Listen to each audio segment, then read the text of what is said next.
नमस्कार दोस्तों, आज मैं सुनाने जा रही हूँ आपको एक नई कहानी जिसका नाम है नदी का गीत। भागवन कर्नाटक का एक गांव। यह कहानी कर्नाटक के एक छोटे से गांव मलिंगलेंगेपुर की है, जहां प्रकृति के साथ इंसान की आत्मा भी गूंजती है।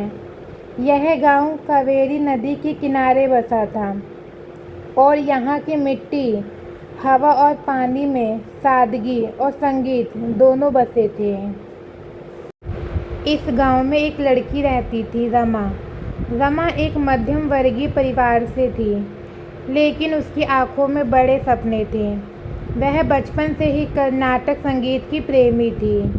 उसके दादाजी कृष्णप्पा जी गांव के एक प्रसिद्ध वायलिन वादक थे और उन्हीं से रमा ने संगीत की पहली शिक्षा ली थी।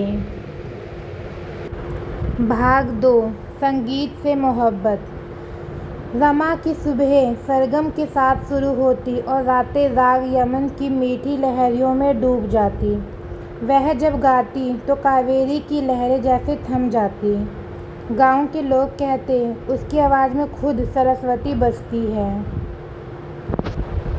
लेकिन रमा का सपना था बेंगलोर जाकर कर्नाटक संगीत में डिप्लोमा करना और एक दिन अपनी गायन अकादमी खोलना। लेकिन समस्या वही थी, आर्थिक स्थिति कमज़ोर थी। पिता एक छोटे किसान थे और घर में 3 भाई बहनों की जिम्मेदारी। और प्रथम पुरस्कार जीता, 1 साल की free scholarship Bangalore music college में। पूरा गांव गर्व से भर उठा। लेकिन रमा के सामने अब शहर की नई चुनौतियां थी। भाषा की रुकावट, अकेलापन और शहरी जीवन की तेज रफ्तार। भाग 4, बेंगलोर में संघर्ष। बेंगलोर में आकर रमा ने एक हॉस्टल में रहना शुरू किया। वहाँ की लड़कियाँ अंग्रेजी और हिंदी में बातें करती थीं, लेकिन रमा को सिर्फ कंकड़ अच्छे से आती थी। वह चुप रहती, लेकिन संगीत में उसका आत्मविश्वास अडिग था।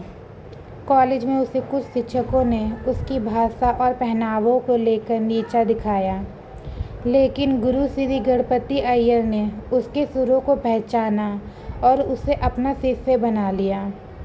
गणपति अय्यर ने कहा, संगीत की कोई भाषा नहीं होती रमा, बस रियाज और समर्पण चाहिए।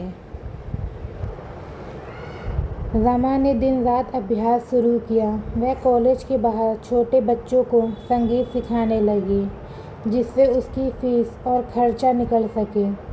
धीरे धीरे उसकी पहचान बनती गई। भाग 5, घर की पुकार।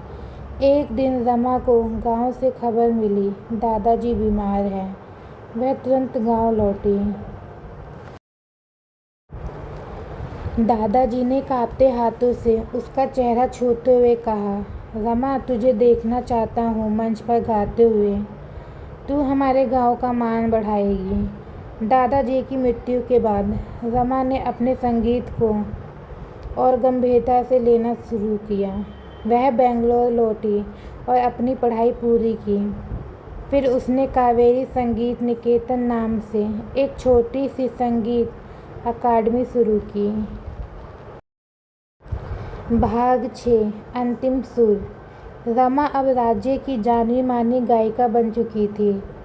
उसने भारत के कई मंचों पर परफॉर्म किया, लेकिन वह हर साल अपने गांव लौटती, कावेरी के किनारे बैठकर गुनगुनाती और मंदिर में भजन गाती।